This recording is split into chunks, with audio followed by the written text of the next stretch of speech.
For more, let's turn to historian André Loez, host of the podcast in French, Paroles d'Histoire, Voices of History. Thank you for speaking with us here on France 24. Thank you for having me. So help us clear up the confusion here. We thought that Armistice Day is all about guns going silent on November 11th, 1918 at 11 a.m. Well, you're right, and you would have been right up till, I think, 2007 or 8, when it was decided under President Sarkozy that the 11th of November would no longer be a holiday only for the fallen of the First World War, but also more generally for the dead in combat for France. Hence the idea of associating the two, which, in my opinion, could lead to some confusion. Yeah, because World War I is a topic unto itself. It's worth commemorating that this was this use of technology that led to the slaughter of millions. Indeed, and I think the more important thing to contrast here is the idea that Hubert Germain, as was said in your piece, was someone who put forth a voluntary commitment to his ideals of liberty, his ideals of the liberation of France, whereas in the First World War, it was a war of conscription in continental Europe and even in the UK after a while. And therefore, people had to go to war, whether they chose to or not. So we're talking about two very different attitudes toward war in these two conflicts. Yeah, history has not gone to script, it seems, in the build-up to this Armistice Day. In the last few days, we heard gushing praise for General de Gaulle from far-right leader Marine Le Pen. Her father was somebody who staunchly opposed de Gaulle. And yeah, this at the same time, the fact that you have these concomitant ceremonies. So what is the rationale for Emmanuel Macron? I think that Emmanuel Macron, as well as Marine Le Pen, as well as most French politicians, recognize that there is probably something to gain politically from using the past, especially in a country like France, where a lot of people are obsessed by national past. Probably all the more so as the future is a little bit murky, either politically or socially.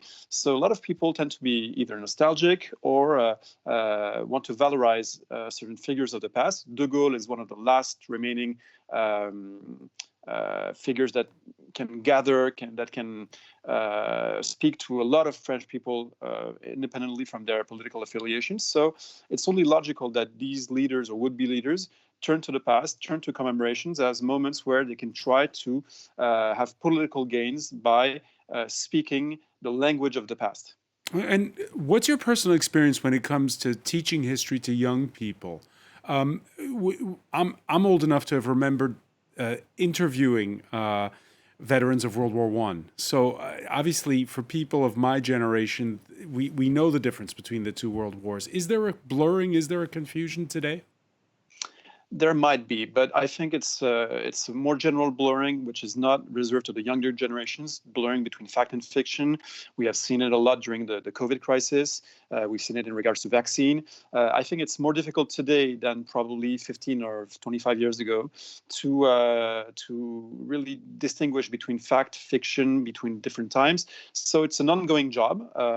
Generally speaking, I think French teachers or teachers in general are able to do it when they have the means to do it. And fortunately, I think we have today quite interesting means in order to transmit the past and the differences. For instance, it's of course impossible nowadays to have French veterans of the First World War in our classrooms. They're all dead. Even for the Second World War, with the death of Hubert Germain, this is something of the past. But digitized archives, for instance, and texts and artifacts and museums enable us to transmit this history, I think, in a quite satisfactory fashion, even if the times that we live in are very hard on the very idea of truth. Yeah, you talk about the blurring of the lines in this digital age. Are you surprised to see this rehabilitation of Marshal Pétain, who worked hand in glove with the Nazis, by far-right candidate Éric Zemmour and others? To speak frankly, yes, I'm surprised at the extent to which this has become a topic of debate. For a very long time, these kinds of ideas would have been marginalized to a sort of non-existent voice in the shadows and in the margins of political life. What's very surprising for me is that the fact that Éric Zemmour could utter such blatant lies, because it's not just the idea that Pétain was someone who could be looked upon as in a positive light. It's also blatant lies about his policies and about his role in the assassination of Jews of France, that this has been so well received, or at least has garnered so much attention.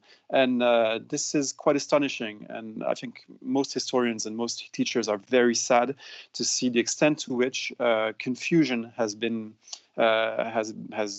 risen around these topics, whereas the facts are quite well known. And what Zemmour tries to say about Pétain is simply put wrong. It's hard to characterize him as anti-Semitic since he's himself Jewish. So what's this all about, this rehabilitation of Pétain? I think you have several things. Probably you have the idea that it's a tool, it's a political tool in order to speak to some constituencies that are anti-Semitic. And I think Éric Zemmour probably knows that if he wants, probably for himself, to be seen as palatable for certain people, he has to show that he speaks the same language, and that is in some ways the language of anti-Semitism. I think there's something else. It's also a form of extreme nationalism, saying that France is so perfect that France can do no wrong, and henceforth Pétain can do no wrong, and Pétain is admirable in every way, and saying that Pétain was criminal or an accomplice is seen as an affront to France, or saying that makes you a bad French person. And also, I think there's something probably more threatening and more worrying, is that one aspect of Zemmour's discourse is the insistence on Pétain never hurt the French Jews. He only hurt the foreign Jews. He only collaborated with the Nazis in order to protect French Jews, and agreed to deport the foreign Jews. This is both wrong. Historically, this was not the case. Many French Jews were killed as well. And also, I think it's very threatening for the future, because it shows a rationale in which foreign lives could be sacrificed in order to preserve French ones.